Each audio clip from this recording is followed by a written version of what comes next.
वन्दे ब्रह्मपुराधिपं श्रीसहजा नन्दं च मूलाक्षरम्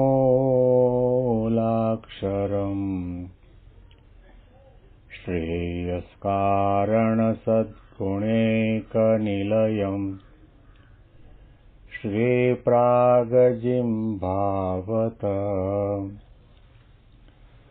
ब्रह्मोपासनधारकं गुरुहरिं यज्ञं तथा योगिनं कृत्येवं प्रमुखं महन्तमनिशं श्रेये स्वरूपं मुदा। મહિમાનો મહિમા પ્રવચન માળામાં આજે 22મી નવેમ્બર 2024 શુક્રવારના દિવસે તમામ સંતો હરિભક્તોને મારા સાષ્ટાંગ પ્રણામ. જય સ્વામિનારાયણ. હેપી વચનામૃત દ્વિશતાબ્દી મહોત્સવ. હેપી પ્રમુખ સ્વામી મહારાજ શતાબ્દી મહોત્સવ. ગઢડા અંતે 21નું વચનામૃત આપણે સાંભળી રહ્યા છીએ, જેમાં શ્રીજી મહારાજે ભક્તિની જેવી મહત્તા છે એવી ધર્મમાં પણ રહેલી છે. જો એ ધર્મ ભગવાનના સંબંધ સહિતનો હોય તો, અને ધર્મનું પણ ભક્તિના સરખું ગૌરવ છે.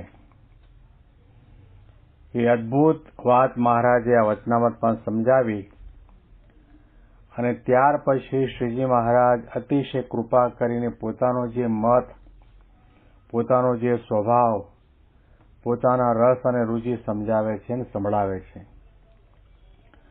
અને અમારો પણ મત એ છે જે ભગવાન તથા ભગવાનના એકાંતિક ભક્ત તે વિના કોઈ સંગાથી હેત કરીએ તો પણ થતું નથી. અને અમને એમ જણાય છે જે જડભર, સુખદેવ, દત્તાત્રેય, ઋષભદેવ ભગવાન એના સરખો અમારા જીવનો ઢાળો છે. માટે અમને પણ વન, પર્વત અને જંગલ એમાં જ રહેવું ગમે છે.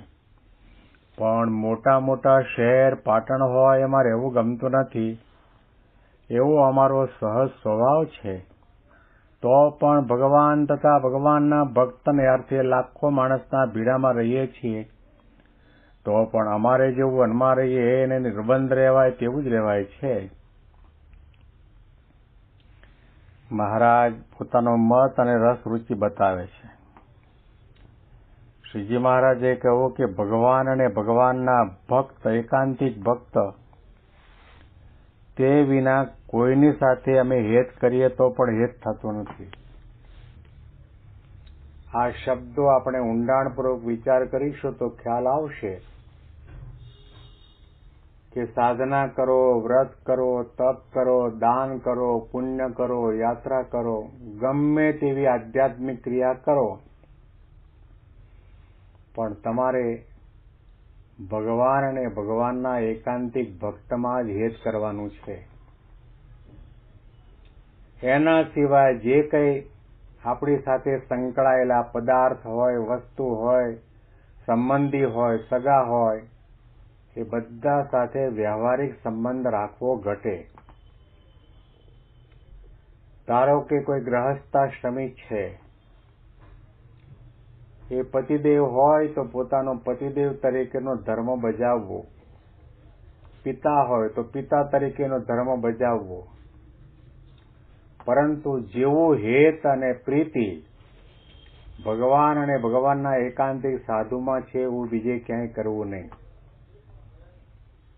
મહારાજે એને જ પણ માયા કહી છે કે જ્યારે ભગવાન અને સંતને મૂકીને જગતમાં કોઈ પણ વ્યક્તિ કે પદાર્થમાં હેત કરે એ એના માટે માયા છે, બંધનકારી છે. તો મહારાજ પોતે જણાવે છે એટલા માટે નિર્બંધ છે એવું નથી. મહારાજ આવું આપણને એટલા માટે જણાવે છે કે તમારે પણ ભગવાનમાં હેત કરવું અને ભગવાનના એકાંતિક ભક્તમાં હેત કરવું. આ એક જ વાક્ય ઉપરથી અક્ષર અને પુરુષોત્તમની ઉપાસનાની વાત આવે છે, બ્રહ્મ અને પરબ્રહ્મના મહિમાની વાત આવે છે, સંત અને ભગવંતના પ્રધાનપણાની વાત આવે છે.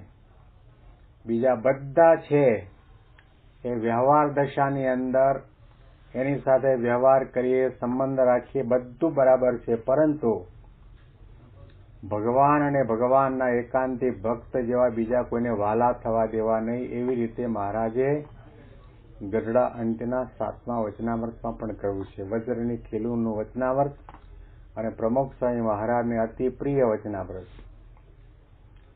તો રસ રુચિ મહારાજ સમજાવીને આપણને એ કહેવા માંગે છે કે તમારે પણ આવી રીતે વર્તવાની જરૂર છે.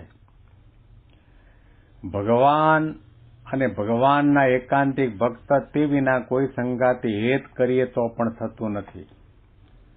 અને મહારાજ કહે છે અમને મનમાં એમ જણાય છે કે પૂર્વે જડભરત થયા, સુખદેવજી થયા, દત્તાત્રેય ભગવાન થયા, ઋષભદેવ ભગવાન થયા, એના સરખો અમારા જીવનો ઢાળો છે.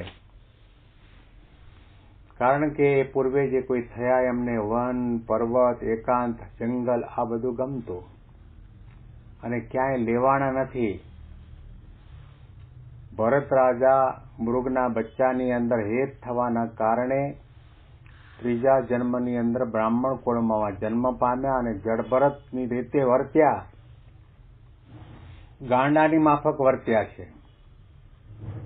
જાણી જોઈને ગાંડા થયા છે અને કોઈ પણ પ્રકારના પદાર્થ કે વ્યક્તિમાં હેતપ્રીત ન થઈ જાય એનું જાણપણું રાખ્યું છે. કારણ કે એને આગલા અને એના આગલા ભરત રાજા તરીકે હતા એના જન્મનું જ્ઞાન છે કે મારા પિતાજી ભગવાન ઋષભદેવ હતા.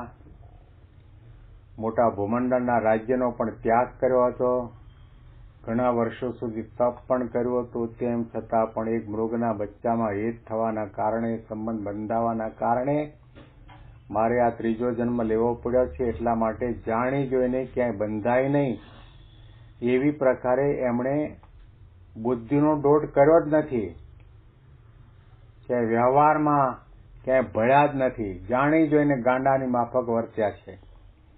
ગુણાતીતાનંદ સ્વામીએ પોતાની વાતોમાં લખ્યું કે આ સંસારમાં ડાયો તો કોઈ ભગવાન ભજતો નથી, જે ગાંડા થાય એ જ ભગવાનનું ભજન કરે છે.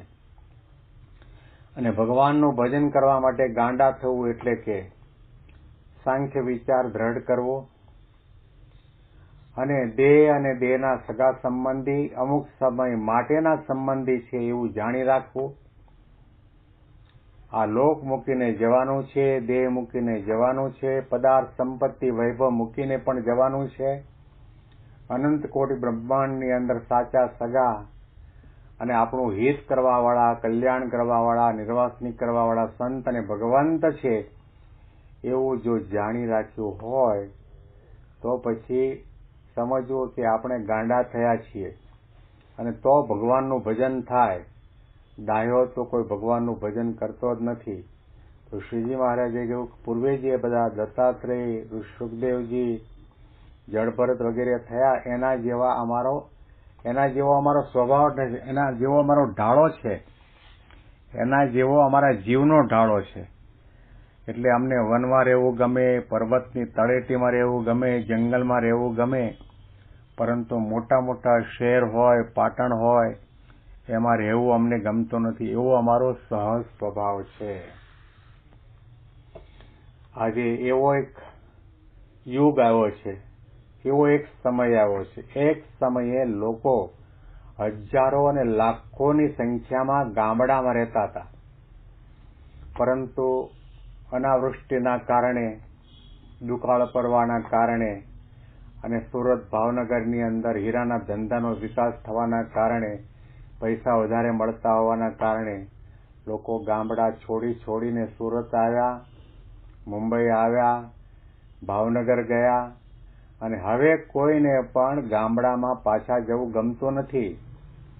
કારણ કે સુરતની અંદર, ભાવનગરની અંદર રોડ રસ્તા સારા હોય, મકાન હોય, ઘરમાં પાણીના નળ હોય, ગેસના ચૂલા હોય, પંખો હોય, એસી હોય, ત્યારે ગામડાની અંદર આવું કંઈ તમને એ સમયમાં મળતું નહીં. આજની તારીખે પણ દીકરા દીકરીનો સંબંધ ગોઠવવાનો પહેલા પૂછવામાં આવે કે અમારી દીકરી ગામડામાં નહીં રહે, શહેરમાં રાખવાની હોય તો જ તમારી સાથે આ દીકરીનું વેવિશાળ કરીએ.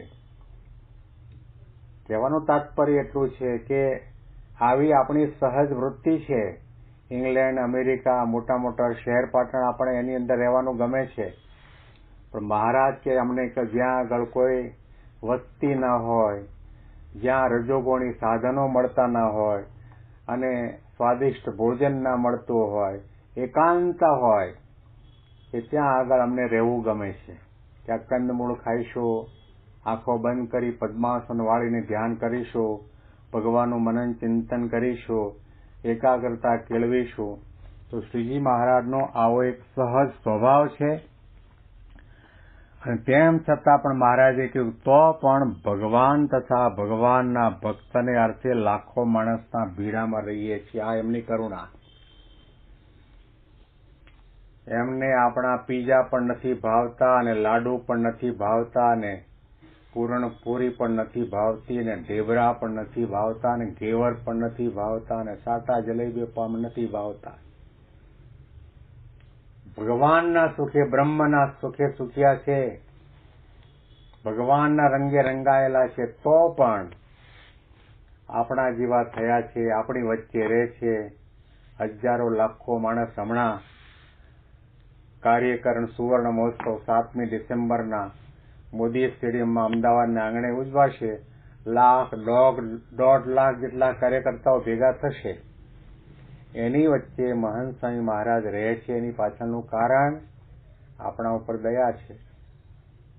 ભગવાન અને ભગવાનના ભક્ત એમને વહાલા લાગે છે, અને ભક્તોના લાડકોડ પૂરા કરવા છે. એટલા માટે શ્રીજી મહારાજ પોતે પણ અક્ષરધામમાંથી આલોકમાં પધાર્યા. ગાર માટીના મકાનમાં રહ્યા છે, વીરડાના પાણી પીધા છે, ઘેલા નદીનું પાણી પીધું છે, અને તે વખતે પંખો નહીં, તે વખતે એસી નહીં, ટેલિફોન નહીં, તાર નહીં, એવી કોઈ પણ પ્રકારની સુવિધા નહોતી. તેમ છતાં પણ ઠંડી, ગરમી, ચોમાસું આ બધું સહન કરીને ભક્તોના ભીડાની વચ્ચે રહ્યા છે. એની પાછળનું કારણ એમને ભક્તો ઉપર પ્રેમ છે, એમનો સહજ સ્વભાવ છે. મહારાજે જે શબ્દો વાપર્યા કે ભગવાન અને ભગવાનના એકાંતિક ભક્ત સિવાય બીજી જગ્યાએ હેત કરવા જઈએ તો પણ હેત થતું નથી. ભગવાનને કોણ વાલા છે? પોતાના ભક્તો વાલા છે.